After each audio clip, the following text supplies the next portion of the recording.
नमस्कार दोस्तों आज मैं लेकर आया हूँ आपके लिए बहुत ही बेहतरीन टॉपिक जिसका नाम है चक्रवर्ती ब्याज यानी कंपाउंड इंटरेस्ट। तो दोस्तों आज का ये वीडियो आपके लिए बहुत ही इंटरेस्टेड होने वाला है, तो आप हमारे साथ एंड तक जुड़े रहें। और दोस्तों वीडियो स्टार्ट करने से पहले यदि आप हमारे चैनल पर नए हैं और आपने अब तक हमारा चैनल सब्सक्राइब नहीं किया तो प्लीज़ चैनल को सब्सक्राइब करना है और नीचे दिए गए बेल आइकन को जरूर दबा लें, जिससे हमारे आने वाले न्यू वीडियो का नोटिफिकेशन आप तक सबसे पहले पहुँच सके। तो दोस्तों जैसा कि मैंने आपको बताया, हम किसके ऊपर बात करेंगे? ब्याज के ऊपर। दोस्तों हम किसके ऊपर बात करने वाले हैं? ब्याज के ऊपर। दोस्तों ब्याज में आपको पता है कि ब्याज कितने प्रकार का होता है? दो प्रकार का होता है। एक तो होता है हमारा साधारण ब्याज, जिसकी हम बातें कर चुके हैं, जिसको हम पढ़ चुके हैं। और दोस्तों अगर आपने साधारण ब्याज की वीडियो अगर नहीं देखे हैं तो मैं डिस्क्रिप्शन में लिंक दे दूंगा, वहां से जाकर के आप इसको देख सकते हैं। दोस्तों साधारण ब्याज को हम कर चुके हैं। हम बात करेंगे अब किसके ऊपर? चक्रवर्ती ब्याज। दूसरा क्या होता है हमारा? चक्रवर्ती ब्याज।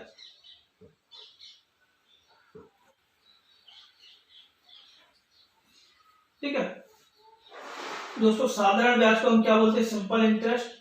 और चक्रवर्ती ब्याज को हम बोलते हैं कंपाउंड इंटरेस्ट। ठीक है दोस्तों, कंपाउंड मतलब जुड़ना, कंपाउंड का मतलब जुड़ना। ठीक है दोस्तों, चलिए दोस्तों साधारण ब्याज की बातें हम कर चुके हैं। क्या होगा था इसमें? ब्याज क्या होता है? बहुत ही साधारण होता है।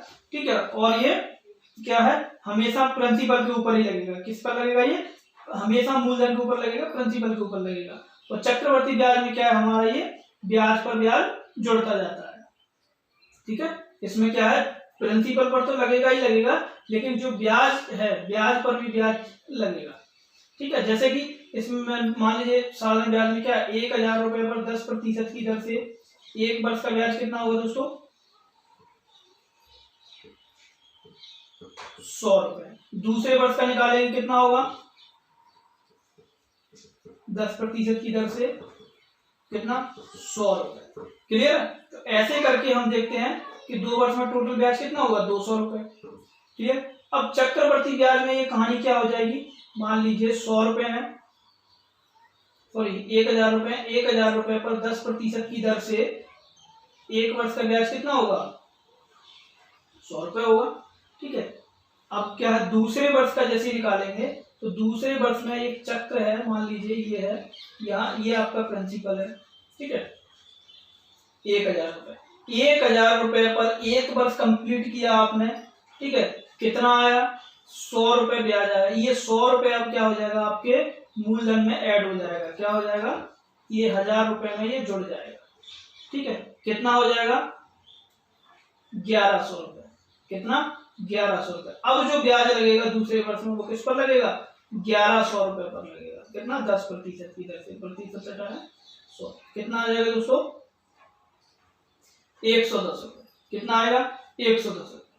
क्लियर? अब तीसरे वर्ष में जाएंगे तो तीसरे वर्ष में क्या होगा? ये 110 जो है वो कहाँ? ये 1100 में जुड़ जाएंगे। किस में जुड़ जाएंगे? 1100 में ये जुड़ जाएंगे। कितना हो जाएगा? 0 1 2 3। कितना हो जाएगा? 1210 रुपए। अब जो ब्याज लगेगा तीसरे वर्ष का जो ब्याज लगेगा वो किस पर लगेगा? 1210 रुपए पर लगेगा। कितना? 10% की दर से कितना आएगा? 121 रुपए। ब्याज कितना हो जाएगा टोटल? 331 रुपए। तो यहाँ पर तीन वर्ष का निकालेंगे तो कितना होगा? 1000 पर एक वर्ष का और निकाल लीजिए 10, कितना? 100 रुपए। टोटल यहाँ ब्याज कितना आया? 300 रुपए। यहाँ कितना आया? 331 रुपए। दोस्तों 31 रुपए जो ब्याज आया है वो किसकी वजह से आया? ब्याज पर ब्याज की ब्याज लगने की वजह से। ठीक है, अगर ब्याज पर ब्याज नहीं लगता तो 31 रुपए नहीं आता, और ब्याज पर ब्याज नहीं लगता तो ये चक्रवर्ती ब्याज नहीं होता। ठीक है, तो चक्रवर्ती ब्याज का मतलब यही है कि आपके ब्याज पर भी ब्याज लगेगा। क्लियर है दोस्तों? चलिए नोट कर लीजिए, आगे बढ़ते हैं। तो दोस्तों आज का ये वीडियो आपके लिए बहुत ही इंपॉर्टेंट होने वाला है। तो अगर आपने आज का वीडियो देख लिया तो आप चक्रवर्ती ब्याज का, कंपाउंड इंटरेस्ट का कोई भी क्वेश्चन हो, कितने भी वर्ष का हो, आप आसानी से कर पाओगे। विदाउट फॉर्मूले आप उसको कर पाओगे। तो चलिए दोस्तों हम स्टार्ट करते हैं अपना टॉपिक चक्रवर्ती ब्याज। दोस्तों इसके लिए कुछ फॉर्मूले हैं, देखिए किस प्रकार है। नंबर 1, मिश्र धन। दोस्तों मिश्र धन हम निकालेंगे तो वो कैसे निकलता है, मूलधन इंटू 1 प्लस दर बटा 100, और ये जो आएगा पूरा इसकी पावर हो जाएगी आपकी समय, यानी कि टाइम।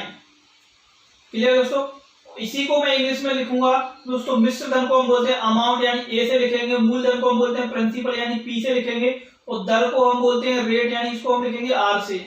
तो हमारा बनेगा ए बराबर P into 1 plus R upon 100, और समय को क्या लिखते हैं टी। ये फॉर्मूला बनेगा किसका, मिश्र धन निकालने का। तो दोस्तों दूसरा बनता है हमारा चक्रवर्ती ब्याज, यानी कंपाउंड इंटरेस्ट हम निकालेंगे। ठीक है, कंपाउंड इंटरेस्ट निकालेंगे तो फॉर्मूला वही है हमारा, क्या है, P1 plus R upon 100। Formula यही रहेगा कि पावर टी बस -1 कर देंगे, इसमें से क्या कर देंगे, -1 कर देंगे। ये फॉर्मूला हमारा होगा। क्लियर दोस्तों। और दोस्तों मैं आपको बता दूं, हमें ये फॉर्मूले की आवश्यकता पढ़ना ही नहीं है। सारे टॉपिक में हमें इस फॉर्मूले की कोई आवश्यकता नहीं पढ़ना है, तो हम इस टॉपिक को इन फॉर्मूले से नहीं करेंगे। क्लियर है। तो हम कैसे करेंगे, आइए देखिए। अब दोस्तों फॉर्मूला वाले मेथड में हमें ये क्लियर नहीं हो पाता कभी कभी कि हम कौन सा फॉर्मूला लगाएं और कहाँ लगाएं, कैसे लगाएं। ठीक है, तो हम उसको नहीं करेंगे, तो हम अपने वाले मेथड से करेंगे। तो आइए देखते हैं हमारा मेथड क्या है। और दोस्तों अगर आपने ये मेथड आपको क्लियर हो गया, आपने ये अच्छे से समझ लिया, तो विश्वास मानिए, मैं आपको गारंटी देता हूं कि कोई भी चक्रवर्ती का ब्याज हो, कितने भी वर्ष का हो, आप चुटकियों में उसको हल कर पाओगे। है हमारा मेथड है जलेबी मेथड। तो दोस्तों जलेबी मेथड क्या है, हमने अपना नाम दिया इसको जलेबी मेथड। और दोस्तों आपने लाइफ में जलेबियां बहुत खाई होंगी, आज हम जलेबी को बनाना सीखेंगे। ठीक है, देखिए बनाने में कितना मजा आएगा इसको। दोस्तों मान लीजिए आपसे किसी ने पूछा कि 10,000 रुपए पर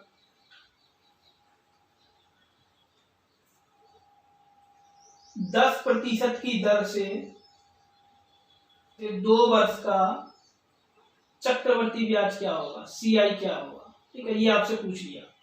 तो देखिए कैसे करेंगे हम। दोस्तों हमें जलेबी मेथड के लिए हमें क्या रखना है, हमें क्या देखना है, दर को देखना है, रेट को देखना है। बस रेट कितना दिया है, 10%। कितना दिया है, 10%। 10% का हम क्या कर देंगे, फ्रैक्शन बना देंगे। इसका फ्रैक्शन बनाएंगे, कितना होगा, 1/10। कितना होगा, 1/10। अब इतना करने के बाद हम किसको देखेंगे, समय को देखेंगे। क्या दिया है, 2 वर्ष का। 2 वर्ष का समय दिया, जितने वर्ष का हमें समय दिया है उतने वर्ष का हम क्या कर देंगे, घात लगा देंगे किसके, नीचे वाले के ऊपर, 10 के ऊपर पावर लगा देंगे। क्लियर। और 10 का स्क्वायर करेंगे दोस्तों कितना होता है, 100 रुपए। क्लियर है, कितना होगा, 100 रुपए होगा। अब दोस्तों देखिए ये जो 100 रुपए होगा हम इसको मानेंगे मूलधन। क्या मानेंगे इसको, मूलधन, यानी प्रिंसिपल। और कौन सा मूलधन होगा, ये हमारा होगा माना हुआ। कौन सा, माना हुआ मूलधन होगा, एक्चुअल मूलधन नहीं है। एक्चुअल मूलधन तो हमें दिया हुआ है कितना, 10,000, तो माना हुआ मूलधन होगा। दोस्तों ये 100 रुपए पर हम ब्याज निकालें। 100 रुपए पर 10% की दर से, यानी 1/10 से कितना ब्याज आएगा, पहले वर्ष का कितना होगा, 10 रुपए। कितना होगा, 10 रुपए। दूसरे वर्ष का दोस्तों चक्रवर्ती ब्याज है, मैंने आपको क्या बोला, इसमें ब्याज पर भी ब्याज लगेगा। तो ब्याज पर भी ब्याज लगेगा, मतलब दूसरे वर्ष में जैसे जाएंगे तो हमारा प्रिंसिपल क्या होगा, 100 + 10, 110 रुपए होगा। क्लियर। तो हमारा ब्याज जो जितने प्रतिशत की दर से ब्याज हमारा ये 100 पर लगेगा, उतने ही प्रतिशत की दर से किस पर लगेगा, इस 10 पर भी लगेगा। तो 100 पर लगेगा, कितना आएगा, 1/10 करेंगे, इसका कितना आएगा, 10। अब 10 रुपए पर ब्याज लगेगा 10%, यानी 1/10 से कितना आएगा, 1 रुपया। कितना आएगा, 1 रुपया आएगा। क्लियर है दोस्तों। अब देखिए यहां से हमें हर चीज क्लियर हो जाती है। क्यों हो जाती है, क्योंकि यहाँ पर देखिए ये जो ऊपर वाला है, ये ऊपर वाली जो लाइन है, ये हमें क्या बताती है, सिंपल इंटरेस्ट। ये क्या है, हमारा साधारण ब्याज है। ठीक है, और यदि हम सभी को ऐड कर लें, ये पूरे को ऐड कर लें, तो हमारा क्या हो जाता है, कंपाउंड इंटरेस्ट हो जाता है। और दोस्तों अगर डिफरेंस पूछता है वो SI और CI का डिफरेंस, तो क्या है, ये ऊपर वाली लाइन को हटा के नीचे का जितना भी बचता है वो हमारा क्या होगा, डिफरेंस होगा। क्लियर है। देखिए हमसे क्या पूछा, चक्रवर्ती ब्याज, CI हमसे पूछा, तो 100 रुपए मूलधन पर हमारा ब्याज कितना आया दोस्तों, 10 और 10 20 और 1 21 रुपए, कितना आया, 21 रुपए ब्याज आया। तो मूलधन कितना हमारा 10,000 रुपए, 10,000 रुपए पर हमारा ब्याज कितना होगा, x। क्लियर है। अब देखो x बराबर 21 गुणा 10,000 बटा 100, ये 2 100 से ये गया, कितना बचेगा दोस्तों, 2100 रुपए। 2100 रुपए हमारा क्या होगा, चक्रवर्ती ब्याज होगा। क्लियर है। और इसी में अगर वो डिफरेंस पूछ लेता हमसे, ठीक है, कि SI और CI का डिफरेंस अगर कितना होगा, ठीक है, तो हम क्या करते, तो हम 100 रुपए मूलधन पर कितना, 1 रुपया डिफरेंस है, तो 10,000 पर कितना होगा, बस इतना करते। ठीक है। और दोस्तों इसी को अगर वो 3 वर्ष का पूछ लेता, अगर वो बोलता 3 वर्ष का, तो हम क्या करते, वही करना, हमें क्या बोला, रेट हमें दिया 10%, कितना, 10%, 10 का फ्रैक्शन करेंगे कितना, 1/10, समय कितना दिया, 3 वर्ष, इसका क्या कर देंगे, क्यूब। मेरा बोला जितना भी समय दिया उतनी हम क्या कर देंगे, पावर कर देंगे उसकी। ठीक है। 100 का क्यूब कितना होगा दोस्तों, 1000 रुपए, कितना होगा, 1000 रुपए। अब इस 1000 पर पहले वर्ष का ब्याज 1/10 से कितना होगा, 100 रुपए।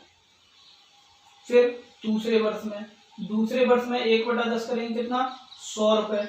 इस पर तो होगा, इस पर भी ब्याज लगेगा ना हमारा, दूसरे वर्ष में कितना हो जाएगा, 10 रुपए। फिर तीसरे वर्ष में जाएंगे, जैसे ही तीसरे वर्ष में जाएंगे तो इस पर ब्याज लगा 100 रुपए।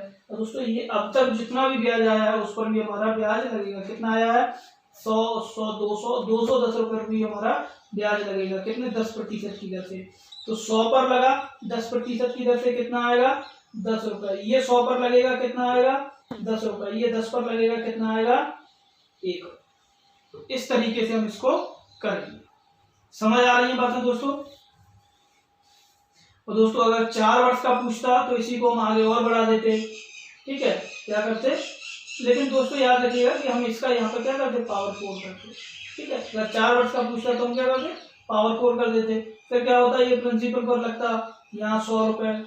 ठीक है, फिर ये जो 100 रुपया आया इस पर लगता 10 रुपए, ये 100 आया इस पर लगता 10, ये जो 100 आया है इस पर लगता 10, ये जो 10 आया है इस पर लगता 10, ये 10 आया इस पर लगता, ये 1 पर भी लगता, क्या है, ये 1 पर भी लगता, कितना लगता, 0.1।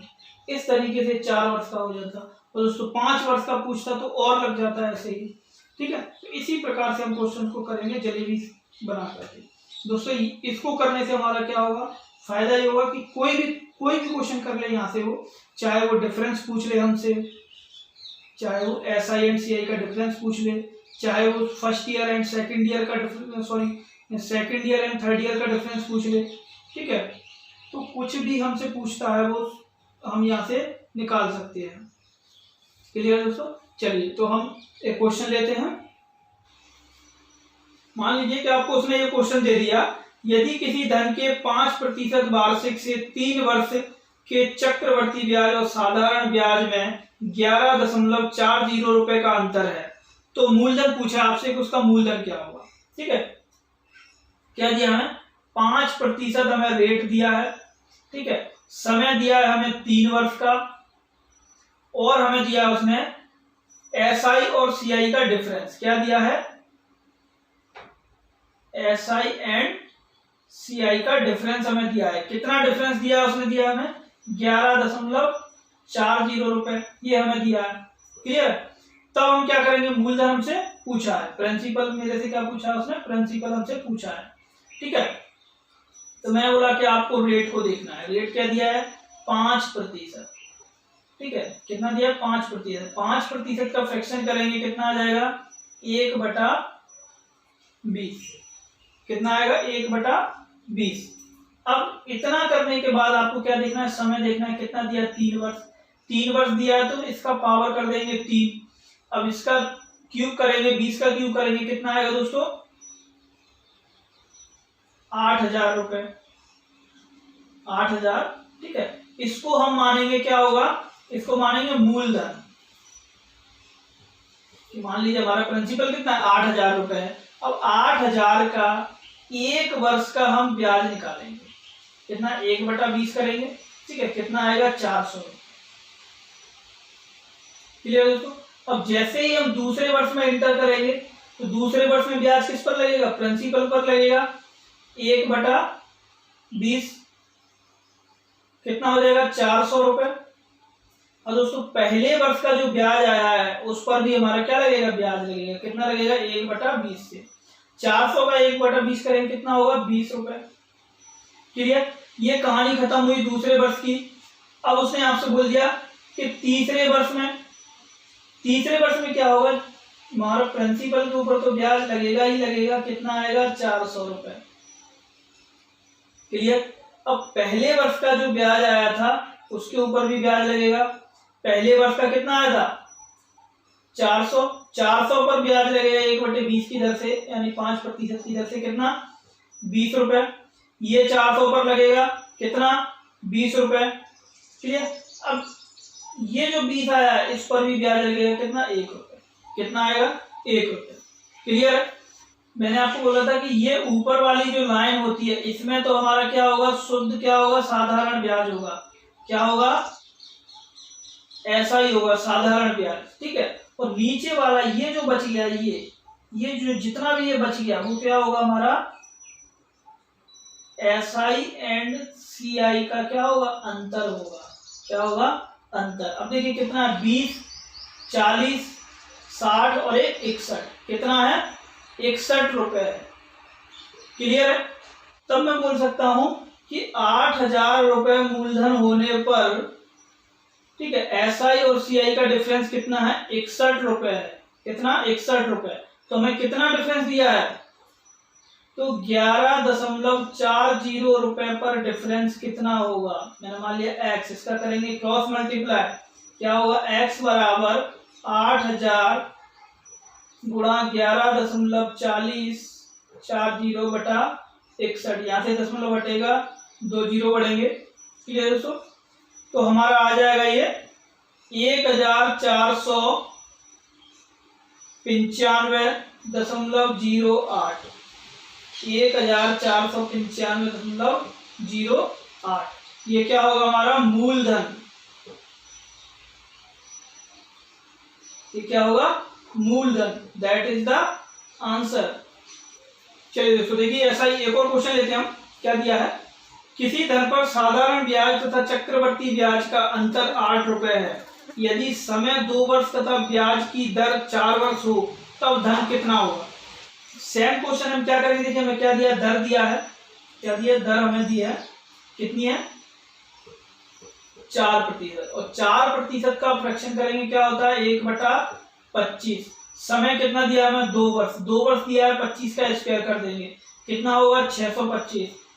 कितना होगा, 625। ये क्या होगा, हमारा माना हुआ मूलधन। ठीक है। 625 का एक वर्ष का ब्याज निकालेंगे, 4% यानी 1/25 करेंगे, कितना आएगा, 25 रुपए। कितना आएगा, 25 रुपए। और दूसरे वर्ष का निकालेंगे तो दूसरे वर्ष का ब्याज किस किस पर लगेगा, ये मूलधन पर लगेगा, और किस पर लगेगा, ये 25 पर लगेगा। 1/25 करेंगे, कितना आएगा, 25 रुपए। और 25 का 1/25 करेंगे, कितना आ जाएगा, 1 रुपए। कितना, 1 रुपए। क्लियर है दोस्तों। तब उसने बोला है कि चक्रवर्ती ब्याज का अंतर 8 रुपए है। क्या दिया है हमें, अंतर दिया है, तो हम अंतर ही देखेंगे। तो ये जो दिया है हमारा क्या है, अंतर है। किसका, SI एंड CI का अंतर। कितना दिया हमें, 1 रुपए है ये। ठीक है, कितना, 1 रुपए। तब मैं बोल सकता हूं कि 1 रुपए अंतर होने पर हमारा मूलधन कितना है, 625 रुपए है। तो 8 रुपए मूलधन होने पर मूलधन कितना होगा, सॉरी 8 रुपए अंतर होने पर मूलधन कितना होगा, x। इसका क्रॉस मल्टीप्लाई करेंगे, x बराबर 625 गुणा 8, कितना आ जाएगा दोस्तों, 5,000 रुपए। कितना आएगा, 5,000 रुपए। और यही आपका क्या होगा, आंसर होगा। चलिए देखिए, ऐसा ही एक और क्वेश्चन लेते हैं। क्या दिया है, किसी धन पर 10% वार्षिक चक्रवर्ती ब्याज की दर से 2 वर्ष में चक्रवर्ती ब्याज तथा साधारण ब्याज का अंतर 15 रुपए है तो धनराशि है। ठीक है, वही है 10% दिया है ना, 10% का फ्रैक्शन 1/10, समय कितना दिया 2 वर्ष, स्क्वायर कर देंगे 10 का स्क्वायर कितना 100 रुपए। ठीक है, तो पहले वर्ष का ब्याज 1/10 करेंगे कितना होगा 10 रुपए, दूसरे वर्ष का ब्याज लगेगा 1/10 दर से कितना ये 10, इस 10 पर लगेगा कितना हो जाएगा 1, और हमें एसआई और सीआई का डिफरेंस कितना दिया 1 रुपए। क्या दिया एसआई एंड सीआई का डिफरेंस यानी अंतर कितना दिया 1 रुपए दिया। तो मैं बोल सकता हूं कि 1 रुपए अंतर होने पर मूलधन कितना है 100 रुपए है, तो 15 रुपए डिफरेंस होने पर मूलधन कितना होगा x होगा, क्रॉस मल्टीप्लाई करेंगे कितना आ जाएगा दोस्तों 1500 रुपए। That is the answer. बड़े आसानी से हम इनको कर लेंगे। तो दोस्तों हमने इस टॉपिक को और भी आसान करने के लिए और भी समय बचाने के लिए हमने क्या किया है, एक टेबल बनाई है। ये टेबल हमारे 2 वर्ष का अगर साथ चक्रवर्ती ब्याज हमें दिया है और उसका डिफरेंस हमें दिया तो ये टेबल से हम आसानी से कर पाएंगे। अगर हमें समय 2 वर्ष दिया है चक्रवर्ती ब्याज में तो हम इस टेबल की सहायता से क्वेश्चन को कर पाएंगे। कैसे कर पाएंगे देखिए, इस टेबल को याद करना भी बहुत आसान है दोस्तों। मैं आपको समझा देता हूँ कि याद कैसे करना है। जैसे मान लीजिए आपका दिया है कितना 1%, ठीक है, समय दिया है 2 वर्ष, तो 1% पहले वर्ष का ब्याज कितना होगा 1%, दूसरे वर्ष का कितना हो जाएगा 1.01%। ठीक है, और इनका डिफरेंस क्या होगा, इन दोनों का डिफरेंस क्या होगा यही होगा 0.01%। ऐसे ही 2 का हो जाएगा। अगर वो पूछता है दोनों वर्ष का चक्रवर्ती ब्याज तो हम दोनों को ऐड कर देंगे। अगर वो टोटल चक्रवर्ती ब्याज पूछा है तो 1% प्लस 1.01% को हम क्या करेंगे ऐड कर देंगे तो कितना आ जाएगा 2.01% हो जाएगा। ठीक है, अगर वो चक्रवर्ती ब्याज पूछता है तो, क्योंकि हमें ये फर्स्ट ईयर सेकंड ईयर का सेपरेट दिया है और ये इनका डिफरेंस दिया है। दोस्तों याद करने का तरीका क्या है, मैं आपको वही बता रहा हूँ। यहाँ पर जो पॉइंट में जो वैल्यू आ रही है वो क्या है हमारा, हम देख रहे हैं ये फर्स्ट ईयर में जो आया उसका स्क्वायर है। क्या है उसका स्क्वायर। देखिए 2% यहाँ लगेगा, 2% यहाँ भी लगेगा, लेकिन ये जो 2% पर जो ब्याज लगेगा वो क्या होगा इसका स्क्वायर हो जाएगा, बस वो दशमलव के बाद आएगा। ठीक है, ऐसे ही 3 का स्क्वायर कितना 9, 4 का स्क्वायर कितना 16, 5 का स्क्वायर कितना 25, 6 का स्क्वायर कितना 36, 7 का स्क्वायर कितना 49, 8 का स्क्वायर 64, 9 का स्क्वायर 81। अब 10 का स्क्वायर कितना होगा 100। तो दोस्तों जैसे ही आधा 100 को पार करता है 100 हो जाता है तो वो क्या होता है हमारा 1 यूनिट हो जाता है। 1 यूनिट हमारा कहाँ इसमें जुड़ जाएगा तो कितना आ जाएगा ये 11। फिर 11 का स्क्वायर 121 होता है ना, तो 21 ये 1 इसमें ऐड हो गया। ठीक है, तो इस प्रकार से हम इसको कर पाएंगे। और दशमलव के बाद जो भी इनका आता है स्क्वायर करके, इनका जो भी स्क्वायर करके जो आता है वो हमारा क्या होगा डिफरेंस होगा। जैसे 10 का स्क्वायर कितना 100 यानी 1। ठीक है, 11 का स्क्वायर कितना 121 1.21%, ये क्या हो जाएगा हमारा डिफरेंस हो जाएगा। क्लियर है, तो इस टेबल को भी आप आसानी से याद रख सकते हैं, और याद नहीं भी रख सकते तो आप इजीली इसको बना भी सकते हैं। ठीक है, चलिए दोस्तों, तो मैं उम्मीद करता हूं कि आप लोगों को ये टेबल समझ आई होगी। दोस्तों आज के लिए इतना ही, मिलते हैं नेक्स्ट वीडियो के साथ। और दोस्तों अगर आप लोगों को वीडियो अच्छा लगा तो प्लीज़ वीडियो को लाइक करें, कमेंट करें